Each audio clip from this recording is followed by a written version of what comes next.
Around 1950 to 1953, there were a huge Korean War between North Korea and the South Korea. In with this, India acted as a mediator and uh, maintain a peace ceasefire between these two nations. But at this time, there comes two main organization. First one is that organization led by USA, and another one is that another group that is led by USSR. At the time, India decided to remain non-inclined, but it was a little bit shifted towards Russia. That's the reason. But in how South Korea was shifted towards USA. That's the relation. That's the reason. The relation between these two nations were not so much good. But after the disintegration of Russia in 1991, the relations saw a huge shift, and even the liberalization policies in India, the globalization policies in India, increase the relation between these two nations. In 2001, economic partnership agreement were signed between these two nations, and this agreement is upgraded to a special economic partnership in 2015. This showed that how important the South Korea is for India.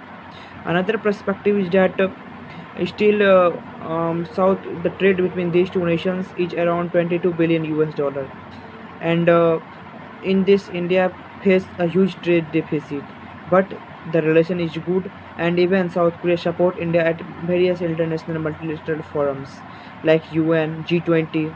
Both are the member of this organization. They support each other, and even they are the member of ASEAN plus East Asia nations.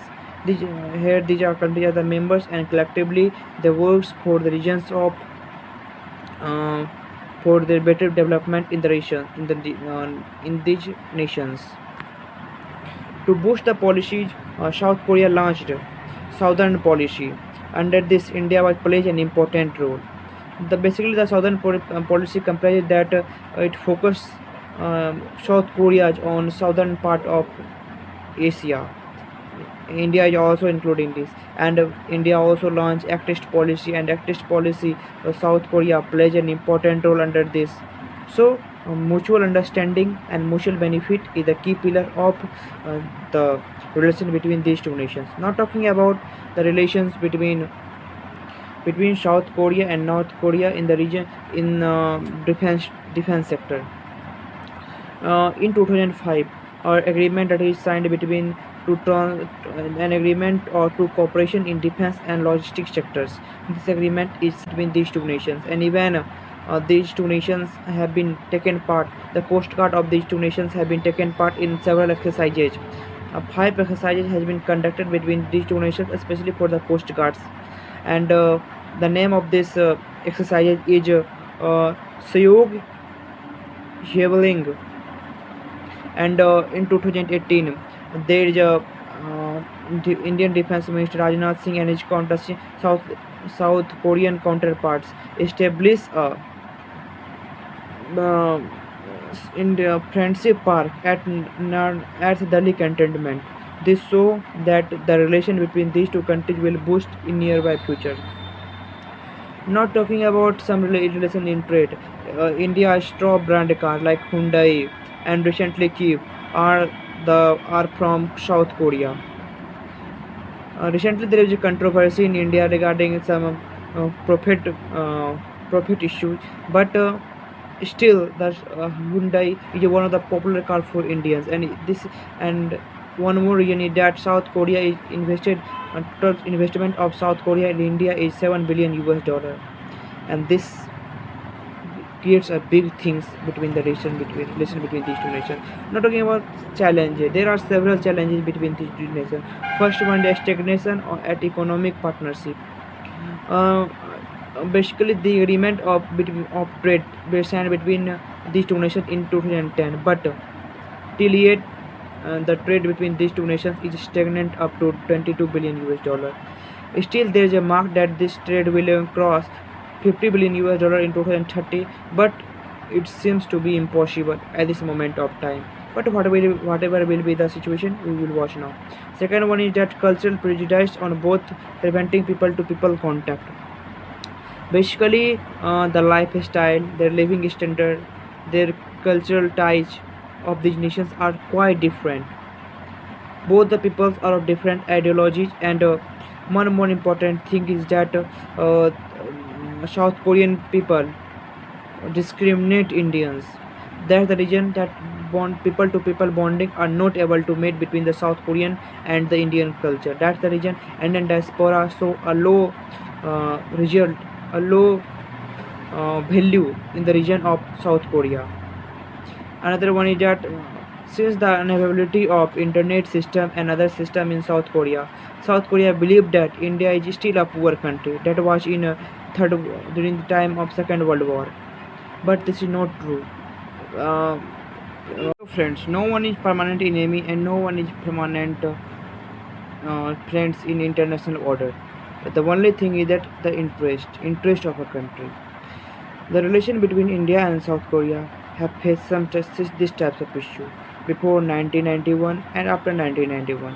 There is so a huge trend in the relation between these two nations. Hello friends, today my lecture topic is India-South Korea relation. I will divide this topic in 4 parts. First, I will cover about the relation between these two nations. In the relation, I will cover about political relation, cultural relation, defense relation, and trade relations. And other thing that I will cover about the various multilateral platform where these two countries meet. Next one is that the current scenario and the challenges faced by these nations and the way forward.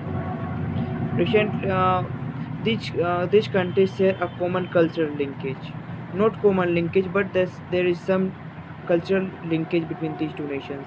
If we, I'm talking about around 48 AD, where a king, where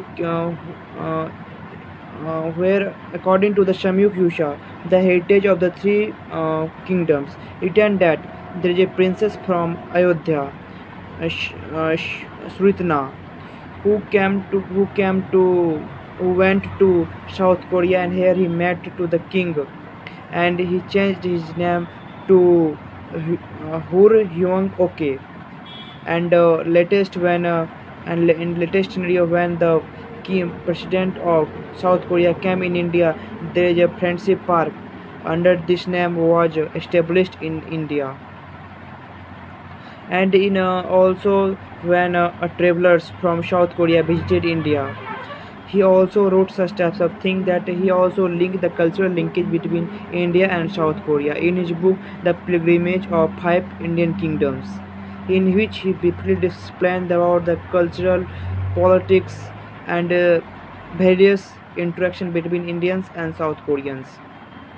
And also the great novelist of our India, Rabindranath Tagore, he also mentioned about South Korea in his famous poems Look at the East, Lamp of the East. In this poem, he described the South Korea as a glorious past and beautiful future. This is the cultural linkage between these two nations. Not talking about the political relation between these two nations. Before 1991, South Korean people have to review himself and think the India's current global situation, the India's current emerging power. Not talking about the way forward. These two nations have huge potential, but till yet these two countries are not able to utilize it in proper sense. How the relation between these two nations will be good? First thing that contributes is the most is people to people contact. If people to people contact will be good, then it boosts the government to government contact. It boosts the government to business contact, and business to government contact, and business to business contact. Basically, all these things revolve around people to people contact. If people have aware about the relation, if people to people contact between these two nations will increase, then it will definitely increase the relation between these two nations. And one more important thing that this government do in recent time, that government started few institutions in all across India to teach various international language like some Chinese, Korean. This boost the Indian diaspora that are living in South Korea to easily interact with the South Korean people in their own language, This boost the relation between these two nations, and the trade will definitely rise between these two nations. Thank you.